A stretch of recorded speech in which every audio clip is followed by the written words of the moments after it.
Hello everyone, welcome to Options with Doug, streaming live daily on Bookmap Discord and the Bookmap YouTube channel at 1:30 p.m. Eastern Time. Before I get started, I need to go through the disclosures. General disclosure, all Bookmap limited materials, information, and presentations are for educational purposes only and should not be considered specific investment advice nor recommendations. Risk disclosure. Trading futures, equities, and options involves substantial risk of loss and is not suitable for all investors. Past performance is not necessarily indicative of future results. Let me pause for just a moment for a public service announcement. Bookmap wanted me to remind everyone of this webinar tomorrow, 1 p.m. Eastern Time. This is with Richard Bailey from Axia Futures. I believe you do need to sign up for it, so you can go to the link shown on this screen, or you can scan the code with your phone to sign up. So again, just a reminder, this webinar tomorrow, you need to sign up for it, I believe. Also, if you do choose to watch this webinar, be sure and join me after it ends. And also note that all my webinars are recorded, and the recordings are available immediately after the webinar ends on Bookmap YouTube. Here's my contact information. The best way to get in touch with me is through Discord. My name on Discord is Doug P. Also in Bookmap Discord, there's an Options-Doug chat channel. That's a great place to post questions, comments, and content related to the topics of my presentation and the topics of the channel that I'll go through in just a moment. I'm also on X, formerly known as Twitter. My name there is @DougPless. And I did post a annotated screenshot of the setup in Meta yesterday that I talked about in my webinar yesterday. If you're active on X, please take a look at it and give me a like and a follow. Here are the key tenets of my my approach to trading. This is the basis of the way I trade. So I believe that options trades and market maker hedging activity are key drivers of price in many stocks and futures. And for the S&P 500, SPX is the underlying index, and ES is a derivative of SPX. SPY is the ETF version of that underlying index. So when traders buy and sell puts and calls in SPX and SPY, market makers take the opposite side of those trades and they buy and sell futures. They hedge their delta exposure with ES futures. And for the NASDAQ 100, NDX is the underlying index, QQQ is the ETF version of that index, and NQ is a derivative of NDX. And when traders buy and sell puts and calls in NDX and QQQ, market makers take the opposite side of those trades and they hedge their delta exposure with NQ futures.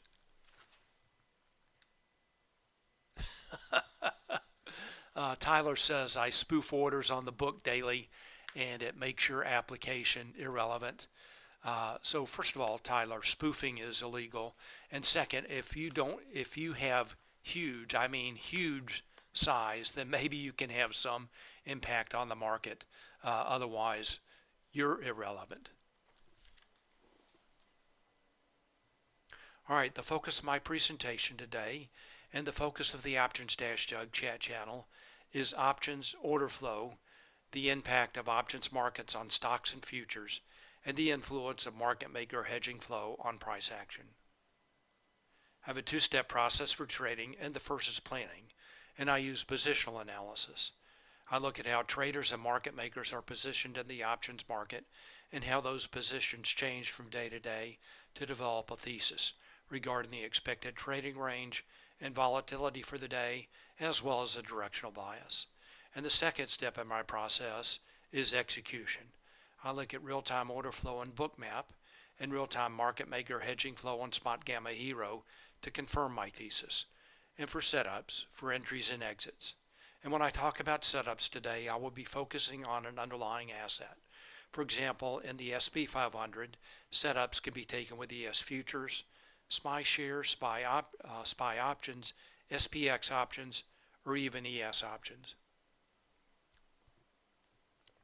Questions and comments are welcome, and I will be watching both the Options-Jug chat channel in Discord as well as the chat in YouTube for your questions and comments.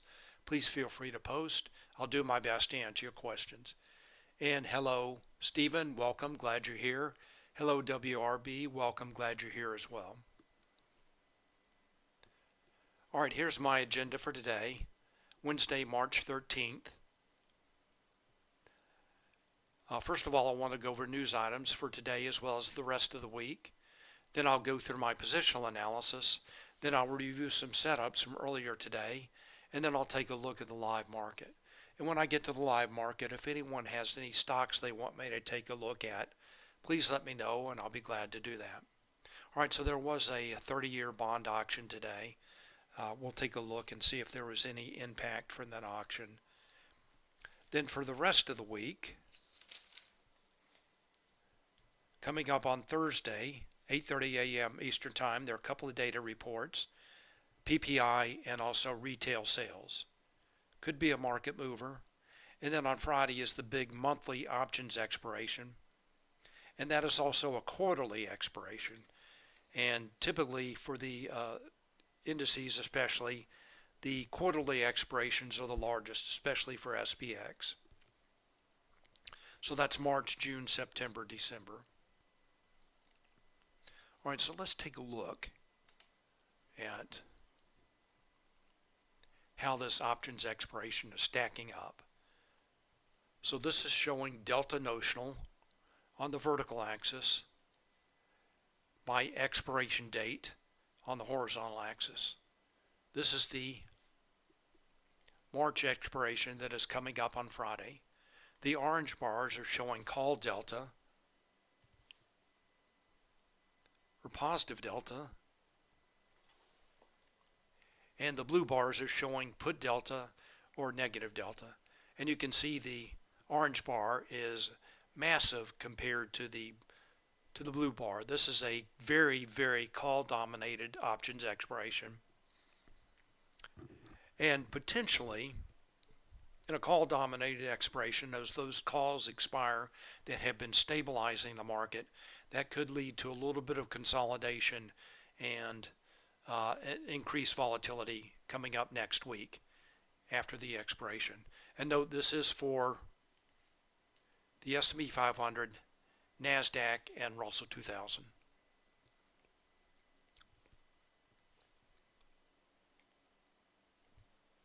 All right, so that's news. News for the week. Now let's move on to positional analysis. I'm going to look at the S&P 500 futures. This is the ES futures in Bookmap. Looks like there was a little bit of a positive reaction to the 30-year bond auction at 1 p.m.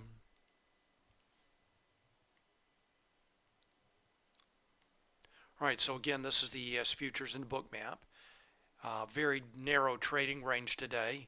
Before I take a closer look at this chart, I want to step back, look at a larger time frame. I'm going to go to the underlying index. That's SPX. Current rally began last year, October 30th. So far, SPX has rallied up about 1,080 points.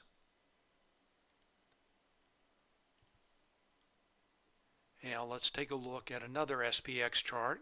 So that was a one-day chart in Thinkorswim. Let's take a look at a 1-hour chart. So this is the top of that trend line that was shown on the one-day chart, showing the high, SPX high, just under 5,200, 5,189. And SPX is trying to head back up to that level. All right, let me go over the levels on this chart. First of all, the dashed purple lines are showing the lower and upper weekly expected move. That's based on the options market. That's based on the closing price of SPX on Friday. The dashed blue lines are showing the lower and upper daily expected move based on the closing price of SPX from yesterday. That's also based on the options market. So far, SPX is trading at a narrow range again, right in the middle of the lower and upper daily expected move, and also below the upper weekly expected move. Note I do post those levels in Discord every evening. I post them the day before. So once I get the levels the prior evening, I do post those in Discord in the Options-Jug chat channel. And if anyone has any questions about how I get these levels, I did discuss this toward the end of my webinar yesterday, so you can go watch the recording. It's fairly simple. You should be able to get this information from any trading platform that has an options chain. All right, the other levels on this chart are Spotgamma levels. These are proprietary Spotgamma levels that are provided to Spotgamma subscribers, shown on a variety of trading platforms. This is Thinkorswim. I'm going to cover the key daily levels. So first of all, here's the put wall at 4,800. That's a strike with the largest net negative gamma that can be expected to act as support. And note that level did move down from yesterday. And yesterday it had moved down from the day before. So the last 2 days, the put wall has moved down now to 4,800. And the next level up is the volatility trigger. That's at 5,095. That is Spotgamma's proprietary volatility flip level. Below that level, market makers' position on the gamma curve is negative. In a negative gamma environment, market makers have to trade with price to hedge their delta exposure. That tends to enhance or increase volatility. Above that level, market makers' position on the gamma curve is positive. In a positive gamma environment, market makers have to trade against price to hedge their delta exposure. That tends to subdue or decrease volatility. And typically, not all the time, but typically, that leads to days like today, more range days, mean reverting price action. All right, the next level up is 5150. And note that I did skip over the 5,000 level because 5150 is the new absolute gamma strike. That's a strike with the largest absolute positive and negative gamma. That's where most of the gamma-weighted open interest is concentrated. And the absolute gamma strike had been at 5,000 for quite some time, now moved up to 5150, and that is bullish. And then finally, 5,200 is the call wall. That's a strike with the largest net positive gamma, and that can be expected to act as resistance. And the call wall has been at 5,200 for quite some time. During this year, from January to March, the call wall has gradually moved up from 4,800, now again at 5,200. So potential floor for price at 4,800, not really in play, and the potential ceiling for price still at 5,200 and definitely in play. All right, so shifts in levels. Again, the absolute gamma strike shifted higher and the put wall shifted lower. All right, let's wrap up our view of SPX with a 1-minute chart, just so we can get a close look at the levels in play for today. Really not much to see here. Very narrow range after the great uptrend yesterday, the great move, or the bigger move. This is 2 days worth of data. So big move up yesterday, then consolidation today. Though the only visible levels here are that 5150 absolute gamma strike and the lower daily expected move. Squeeze this down a little bit, we can see the levels up above.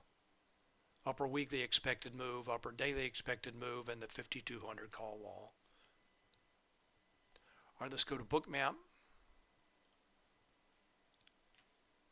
In Bookmap, I have my own cloud notes. So I can show SPX levels, none on this chart that are in play right now. I can also show SPY levels. There's the 516 volatility trigger,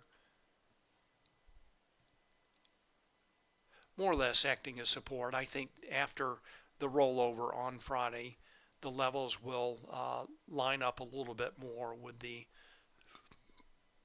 round number levels and Spotgamma levels in SPY and SPX. All right, so that I have SPY levels on this chart, SPX levels. Again, they're none in play on this chart. Note there is a pretty big difference in price between ES and SPX. And today it is right around 66 points. So ES minus SPX is 66, and that will gradually move down towards zero as the June contract approaches expiration. Note I am using the June contract now. I rolled over on Monday from the March contract to the June contract. All right, so again, S&P 500 trading a very narrow range, basically between the SPY 516 and SPY 517 level. We'll talk about setups in a few minutes. All right, let's move on to NASDAQ. This is the NQ futures and Bookmap. Before I take a closer look at this chart, I want to take a look at the underlying index charts. First of all, here's QQQ. Oh, I forgot to mention for SPY, the volatility trigger and absolute gamma strike shifted higher. So now the SPY absolute gamma strike is up to 515. So more in line with the SPX absolute gamma strike also moving higher. So that is bullish. For the S&P 500, the absolute gamma strikes moved higher for SPX and SPY. All right, QQQ chart.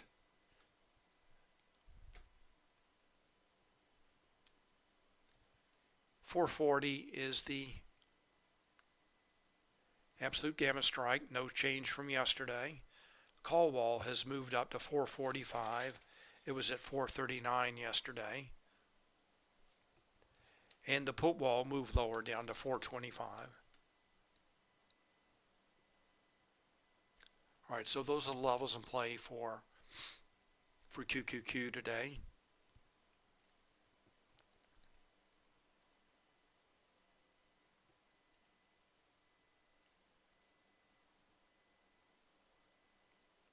Trend line broken just after noon. All right, let's take a look at NDX.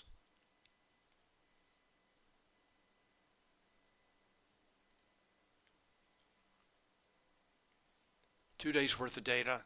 Big move up yesterday, then consolidation today between the 18,000 absolute gamma strike. That is a new absolute gamma strike, up from 17,750 yesterday. And this 18,150 level, that's a large gamma 4 level. All right, shifts in levels for the NASDAQ again. NDX absolute gamma strike moved higher. For QQQ, the call wall moved higher and the put wall moved lower. All right, just like ES, I have my own cloud notes here for NQ, so I can show QQQ levels. There's the absolute gamma strike. This is the lower daily expected move for NQ.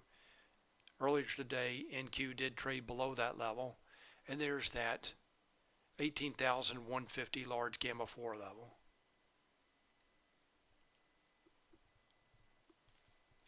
All right, so those are the levels in play for the NASDAQ and the S&P 500.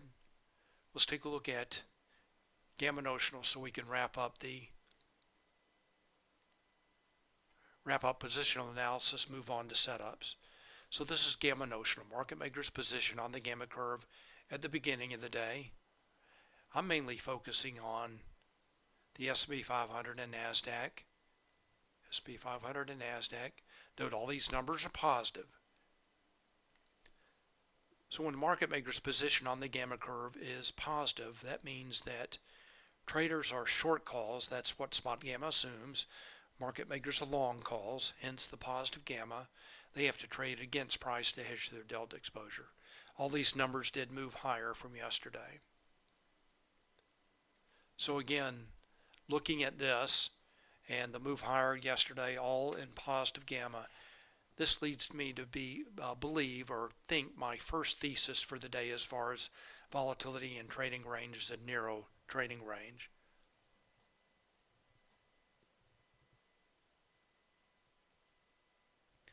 All right, Anurag asks, hello, welcome, glad you're here. Do you take trades from support and resistance levels? Any thought on that? Yes, I do. And the support and resistance levels that I use are Spotgamma levels, liquidity levels, and round number levels. But I just don't blindly take a trade. I want to confirm that. I'll talk about trades in a few minutes. I want to confirm that level is going to act as support or resistance with order flow in Bookmap and hedging flow in Spotgamma Hero. So yeah, I love to take trades from support and resistance. Those are the levels that I use, and I confirm that before I just blindly place an order. All right, let's move on. One thing I wanted to point out. This is the absolute gamma strike. Absolute gamma strike for SPX. Just want to go over this quickly. This is the showing market maker's gamma position. Orange equals call gamma or positive gamma. Blue is negative gamma or put gamma. This is the 5150 level. So for weeks and weeks, the absolute gamma strike has been at 5,000, now has moved up to 5150. And you can just see that's very obvious, that now most of the gamma weighted open interest is concentrated at 5150. All right, let's move on now to real-time execution. So everything that we've looked at so far, other than the Bookmap, is based on static data that's updated once a day. Spotgamma takes open interest data that's updated overnight. They apply their algorithms to the data to come up with the levels that I put on my charts and use in my my positional analysis, my planning process. All right, now again, let's move on to real-time data. The first thing that I want to do is take a look at what options traders have been doing today. So this is the hero signal, hedging impact real-time options, HIRO. What this chart is showing is options trades and market maker hedging activity for a combined signal of SPX, SPY, XSP, and ES futures. So this is what I use when I'm trading any form of the S&P 500. The white line on this chart is price for SPX. The purple line is the hero signal. That's showing options trades and market maker hedging activity. A rising hero signal indicates traders are taking positive delta positions. They are buying calls and or selling puts. A falling hero signal indicates traders are taking negative delta positions. That means that traders are buying puts and or selling calls. All right, let's zoom in on this chart. NC40G asked, how did Spotgamma get the upper daily expected move higher than the upper weekly expected move? So Spotgamma did not do that. So the upper daily expected move and the upper weekly expected move, I come up with that from an options chain in Bookmap. And it's certainly it's easy for the upper daily expected move to be above the upper weekly expected move. If price continues to move higher during the week, eventually that upper daily expected move will be higher than the upper weekly expected move. So the upper weekly expected move is based on the closing price on Friday. I don't change those levels during the week, so they remain in place during the entire week. The upper and lower daily expected moves change every day based on the closing price of the previous day. So if SPX continues to rally higher, the upper daily expected move will be above the upper weekly expected move. And those levels have nothing to do with Spotgamma. All right, so let's zoom in on this chart.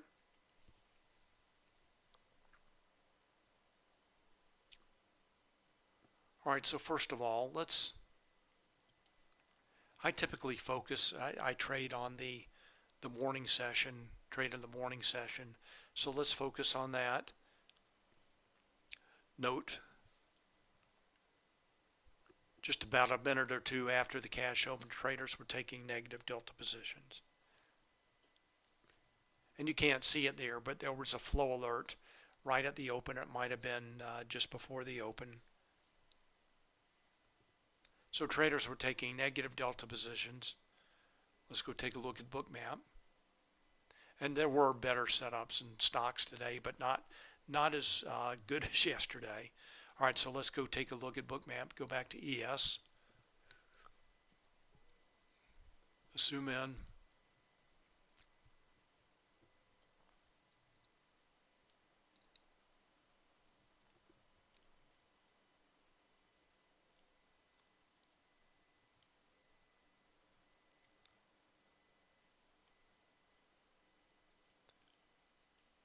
All right, so again, remember, traders were taking negative delta positions from the cash open. Price reversed lower at the right around the SPY 517 level. Note, I did have a problem with Bookmap this morning. I had to restart just after 10 a.m. So the stops and icebergs, stops shown by the yellow line, iceberg orders shown by the light blue line. Those are part of the NBO bundle. They use NBO data. Bookmap does not save that. So when I had to restart Bookmap, I lost all that data. So it really started right around 10:05 when Bookmap started up again. So I don't have any NBO data, stops and iceberg before around 10:05. All right, so the biggest clue here was the falling cumulative volume delta, and that information is saved and recovered. All right, so traders were taking negative delta positions from the cash open. Market makers take the opposite side. They're selling futures to hedge their delta exposure, and aggressive sellers were moving ES lower as well. Not a big move.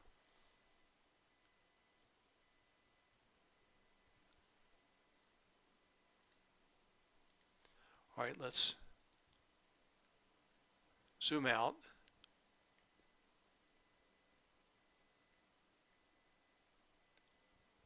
All right, so that was the move in the morning.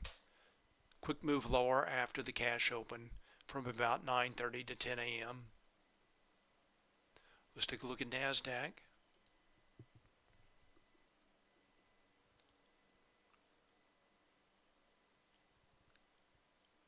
Similar price action, a little bit better range. Let's go take a look at Hero.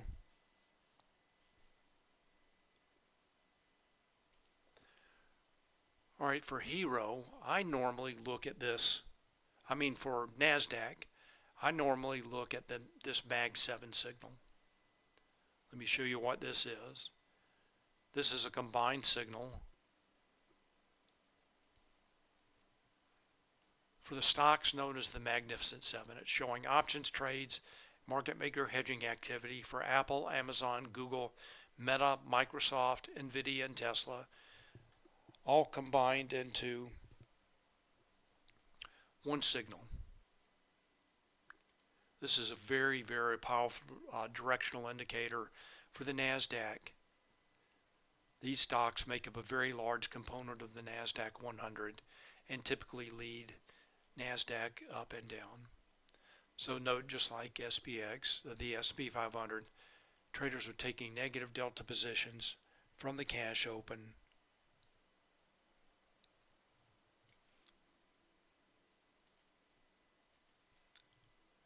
I'm going to switch to puts and calls so we can get a closer view of that. I'm going to have to jump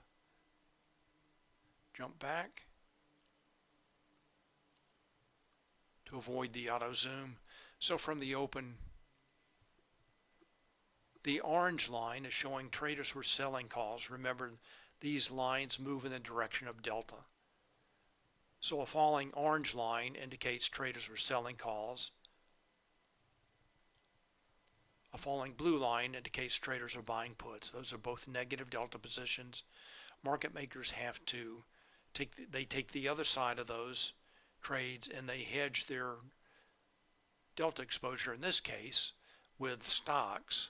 So they're selling stocks. Their stocks are part of the NASDAQ 100 index. And note, as options traders take their foot off the gas, they stop selling calls, stop buying puts, price consolidates. All right, let's go take a look at NASDAQ. Let's zoom in.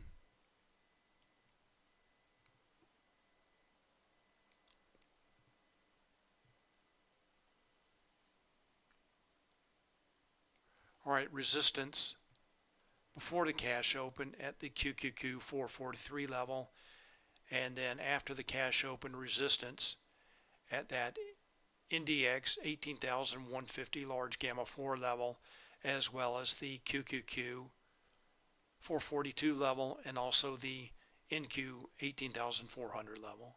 So that cluster of levels acting as resistance, and NASDAQ moves higher. Again, MBO data not available until 10:05, stops at iceberg orders. You can see the falling cumulative volume delta. And the volume dots in Bookmap are showing market buy minus sell. Green volume dots indicate more buyers than sellers. Magenta dots indicate more sellers than buyers. So aggressive sellers start to come in as traders are taking negative delta positions in the Mag 7 stocks, and NASDAQ moves lower. So good for almost 100 points in NASDAQ, down from the 400 level to the 300 level.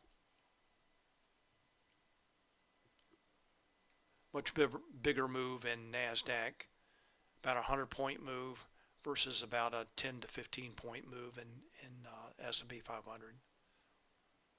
Looks like that 442 label is right on top of the 400.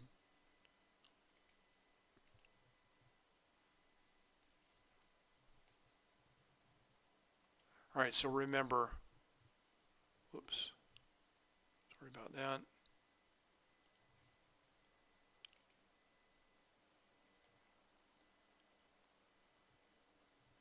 Options traders took their foot off the gas. Price chops up and down, consolidates. Looks like around 1145. NASDAQ started to move higher. Let's see what options traders have been doing.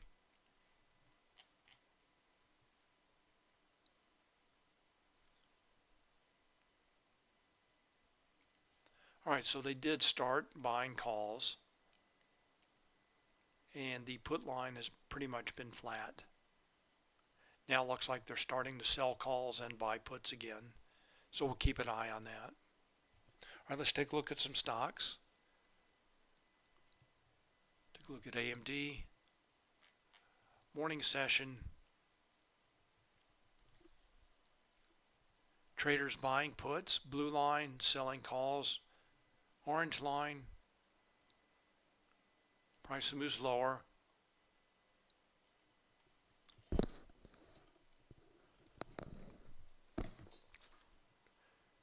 Sharp drop, then consolidation. Cumulative volume delta shown by the magenta line on the subchart, falling all day.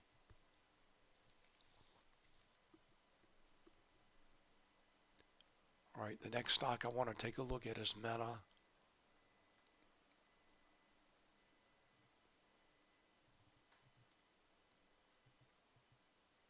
Pretty choppy day in Meta, up and down. Let's see what options traders are doing. So first of all, good. Well, let's zoom in on this.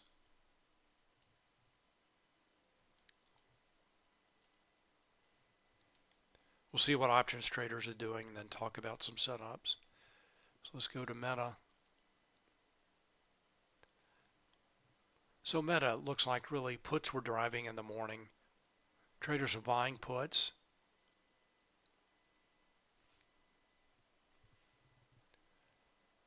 So right around 9:45 they started selling calls, buying puts, price moved lower. So the key today was to just take action at these sharp peaks in Meta. Again, around 10:45, about an hour later, traders not doing anything with puts. That line is flat. They start selling calls at the 500 call wall key gamma strike, a strike that you expect, a level that you expect to act as resistance. It did its job. So two shorts, 9:45 and 10:45. Let's go back to Bookmap. First short, 9:45. Aggressive sellers start to come in as traders take negative delta positions. And again, right at the 500 call wall key gamma strike. Two good shorts in Meta after a big move up yesterday.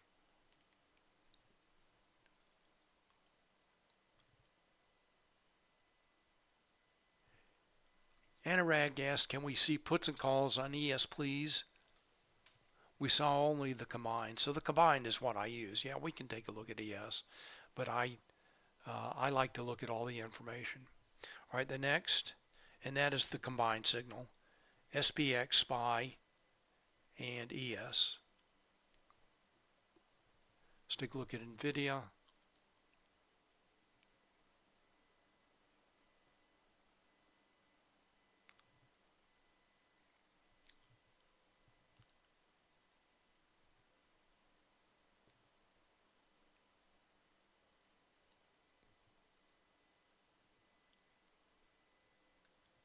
All right, good short setup in the morning. Let's go take a look at and see what options traders are doing. Let's go to NVIDIA.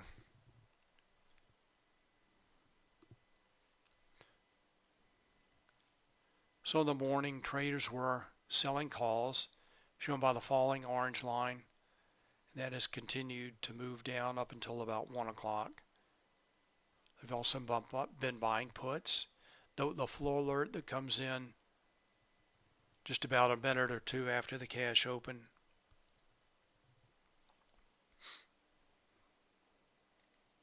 Let's go back to Bookmap.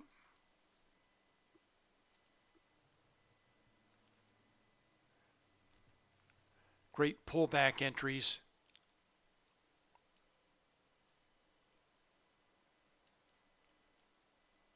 Note how NVIDIA pulls back to the big fives and the zeros. So short at 905, 900, 895, 895 again. So this is the way that I look at NVIDIA. I look at it as a $90 stock. In the round numbers, actually the round numbers 89, 89.5, 90.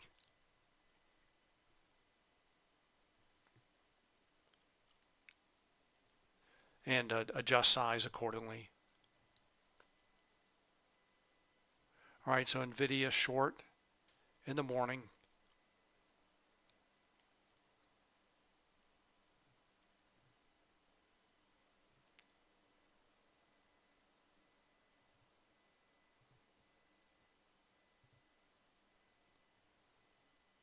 Alright, so it looked like NVIDIA was trying to make its way back up to the opening print around 9:10.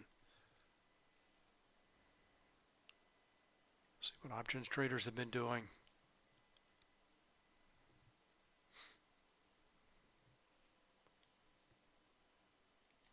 So now it looks like they are starting to sell calls again and starting to buy puts. Price is moving lower. Let's just take a look at the total signal. Going to have to jump.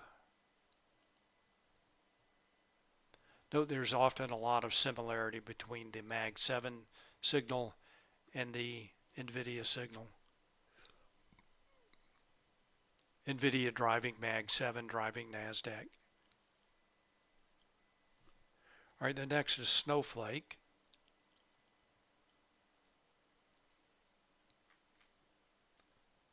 Zoom in on this just a bit. So a good long setup here in Snowflake. Note a couple of flow alerts here. Last one just right around 10 a.m. Traders taking positive delta positions. Price moves up to the 165 key gamma strike and above. Then options traders take their foot off the gas. Price consolidates.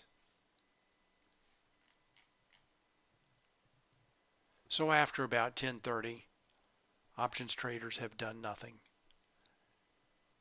And you can see white, the price line, not doing anything either. Let's go take a look at Bookmap.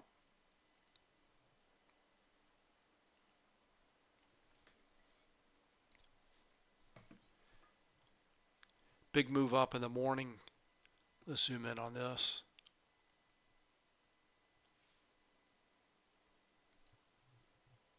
So remember that flow alert came in, the second flow alert came in just right after 10 a.m., giving you time to get long there. Good for about 3 points in Snowflake.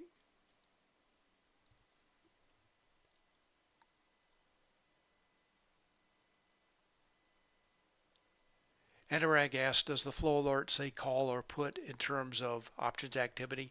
No, it does not.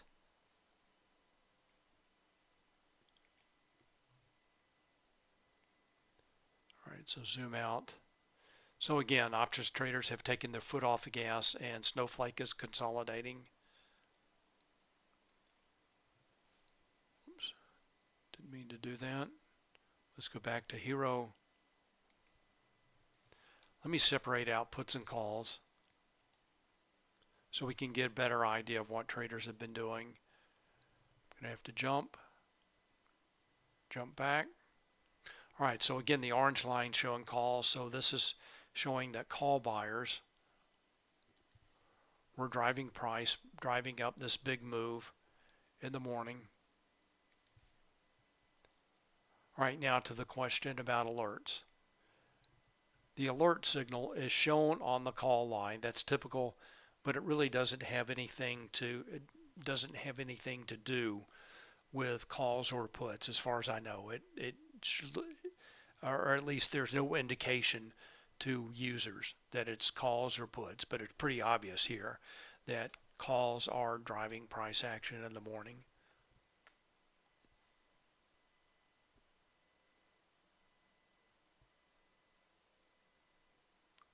All right, Anurag asked, then how do you know what to buy? Well, first of all, I typically trade stock. I trade shares of stock. So in this case of Snowflake, I'm definitely looking for a long entry. Let's go back to Bookmap.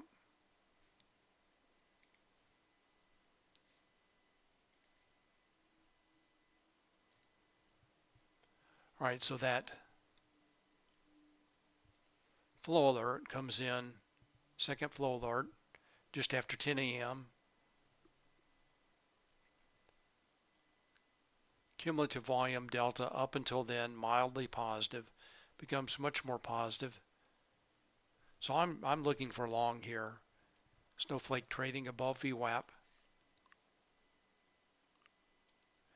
Now, if you're asking to buy calls or buy puts, if that's how you trade, if you buy and sell options, of course you want to buy a call here. But I typically trade shares of stock. All right, the next, let's take a look at Tesla.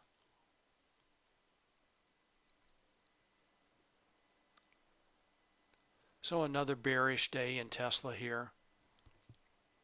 I think there was another downgrade for Tesla earlier today. Let's go back to the total signal. All right, so again, note the flow alerts. They're shown on the call line, but there's no distinction.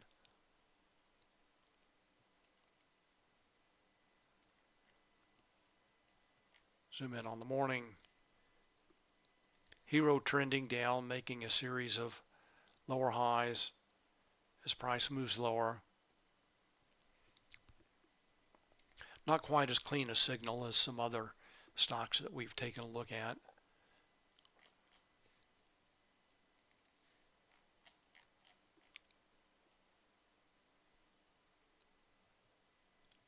Let's go back to Bookmap.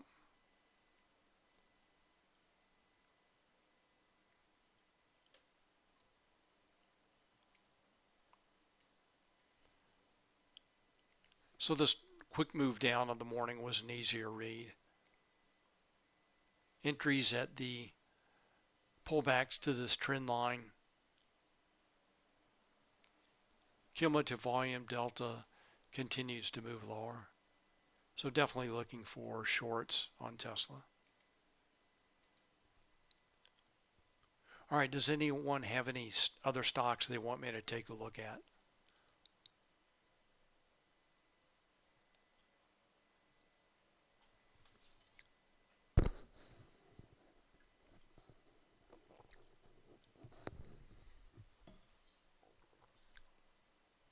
All right, let's go back to the S&P 500.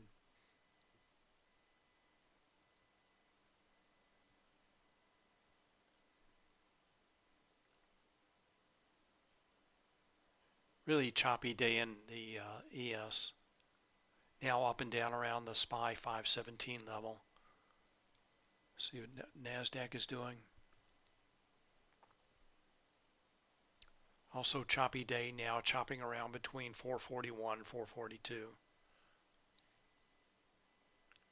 All right, let's go to the hero signal. And I want to take a look at these alerts. So this is how I've been trading recently.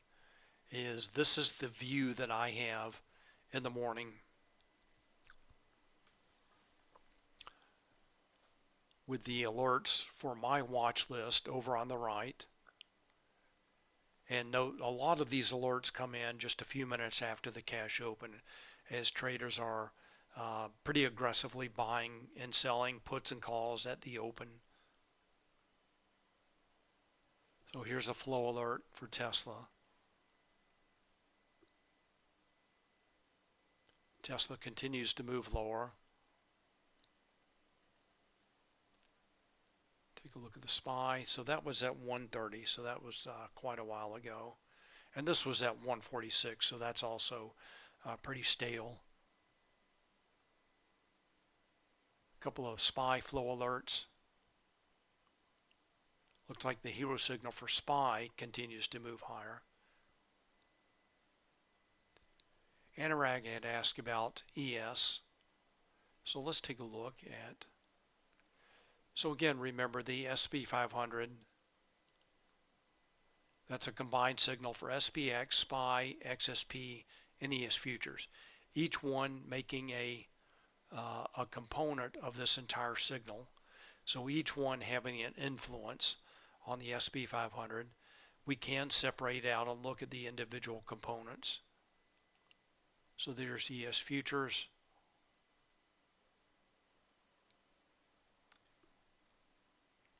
This large almost vertical line indicates large block orders. We'll separate out puts and calls. So someone buying right around 130, buying a large block order of puts.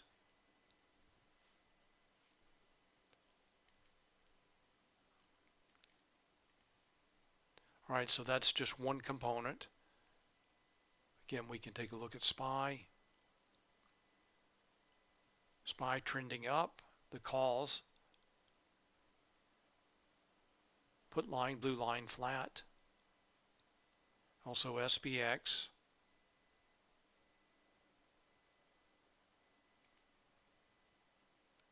So the signal for the S&P 500 is a mix of all these. I think, again, all have an influence on the S&P 500.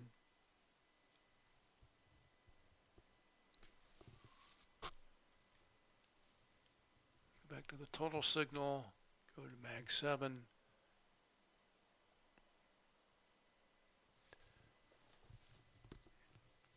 Anurag says, I struggle so much with ES. Well, so first of all, for ES, if I'm trading ES, this is a signal that I'm going to look at the S&P 500 signal, the combined signal. So when traders are buying, selling calls in SPX, SPY, XSP, and ES futures, market makers take the opposite side, and they are hedging their delta exposure with ES futures. So you definitely want to look at this signal if you're trying to trade ES or SPY or SPX options. Let's go back to alerts. So again, that one is over a half an hour ago for Tesla.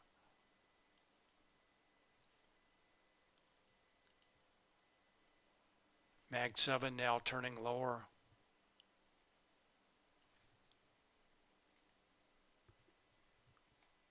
Let's just scan through real quick. Apple pretty much flat. AMD. Signal trending higher. Amazon also higher. Google now turning over. Meta flat. Microsoft has been bullish today.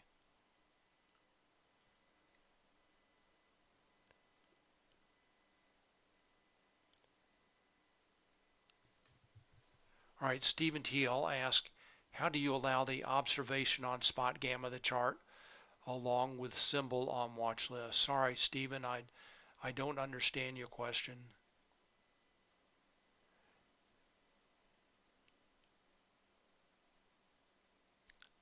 And all right, so Caesar again asked, do you treat the flow alerts the same no matter what time they happen?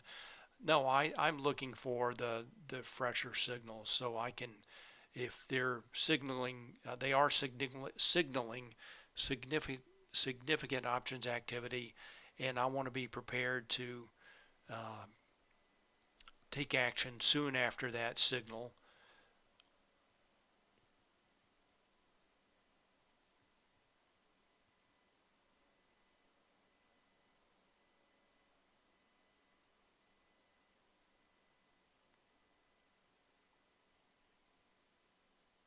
All right, looking at questions.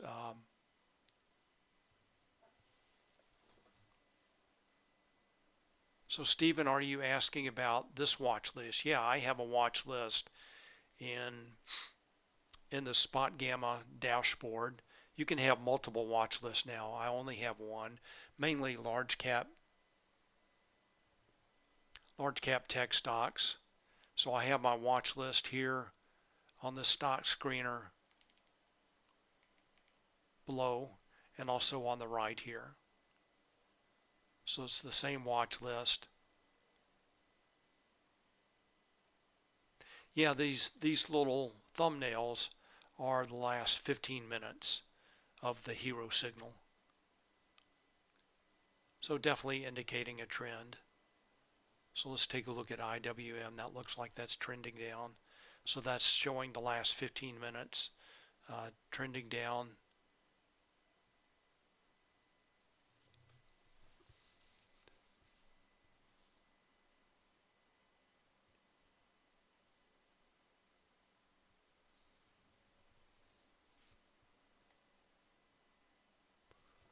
Let's take a look at Snowflake. Anything happening there? Though that's flat.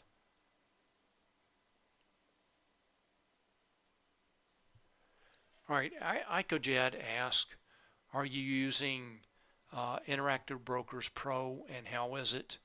I signed up for Interactive Brokers, and I had some trouble with the trial account. So I've tried TradeStation and Interactive Brokers. Both of those are brokers that you can use with Bookmap to trade stocks. For futures, I use Trade-of-8. Trade-of-8 is great. There's a connection between Bookmap and Trade-of-8. So futures, definitely Trade-of-8. And for stocks, I think the choice right now is TradeStation or Interactive Brokers. I had some issues with the Interactive Brokers trial account.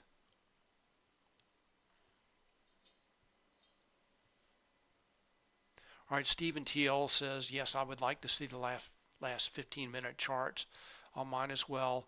This is just this is part of Spotgamma. So if you go to this screen, you should be able to check watch list, and you can, if you don't have a watch list, you can create one, create a new watch list, add symbols to it, and then your watch list should appear here. You can also show trending. These are the stocks that are trending up or down. If you have a problem with this, just go, you can send an email to Spotgamma support, info@spotgamma.com.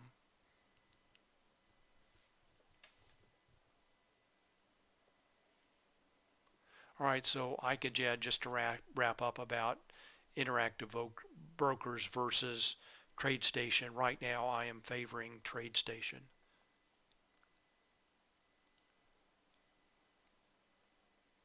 All right, so let's go back to Bookmap. Let's go to a stock.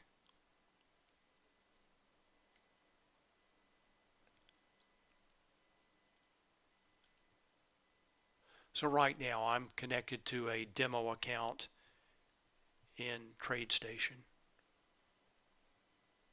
This is the trade control panel in Bookmap.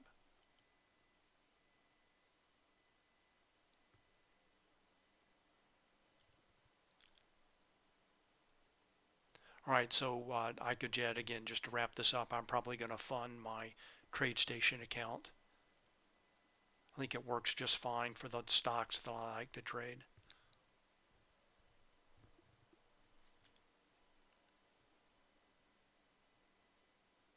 All right, you're welcome, IcoJed. All right, let's go. I was looking for a potential setup. Oh, here's Netflix. So Netflix, the hero signal is ticking up. So let's go take a look at Bookmap. So that's a fresh signal.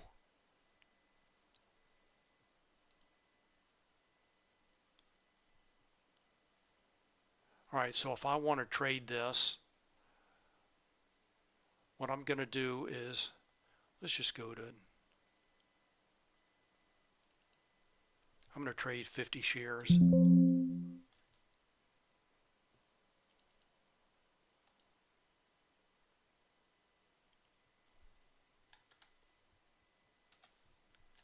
Going to double click.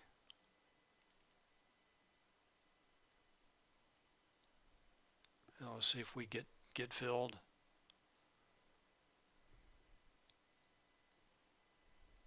A little bit late on that. Move it up just a little bit, see if it moves back to get filled. All right, so the hero signal was rising. Cumulative volume delta is rising. That hero floor alert came in. So Caesar C, sometimes you need to be able to ready to act immediately. Oops. Let me tone down the volume dots a little bit.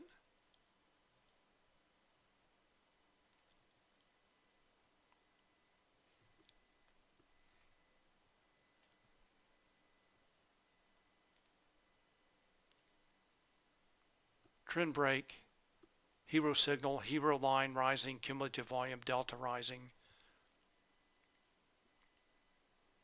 All right, so the reason I double click here is I'm using this bracket order, and then I can, if I get filled, I would set one take profit here at right around 612, then one at 613. Maybe I might be able to get filled here. No. Bid-ask spread in Netflix is pretty wide.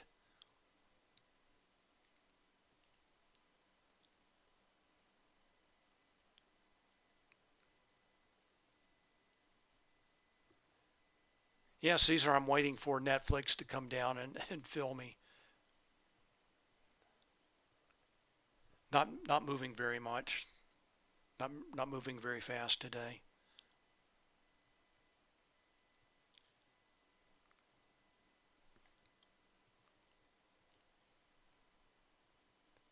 All right, move this up just a little bit. See if it'll come down and fill me. Notice how my stop jumped up.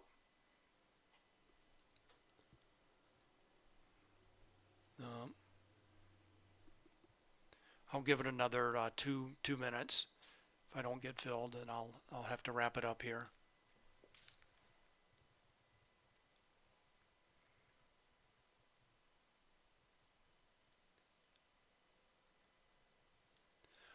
All right, Anurag says, Interactive Brokers is slow and bulky. Their platform is no good. They do have many instruments to trade, almost like professional fund houses, but software is slow. Again, I had some trouble with the trial account. So just for stock trading, I will probably fund my TradeStation account. I like the interface better than Interactive Brokers. I think the instruments that you can trade maybe that are short may be a little bit limited compared to TradeStation. But I do like the TradeStation platform better. That's just after a brief exposure to each.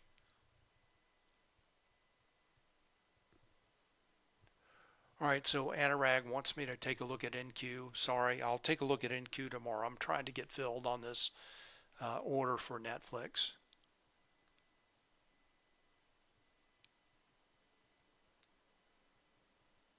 Again, one problem with Netflix is the bid-ask spread is pretty wide.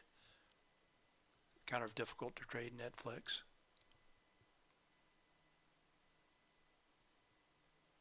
All right, so let me just point out quickly, I am using a bracket order here. So I have my stop loss. These are in terms of tick. So that's 100 ticks or $1 lower. And then the limit orders at 200. And then I would move them around depending on what I saw. So let's take a look above.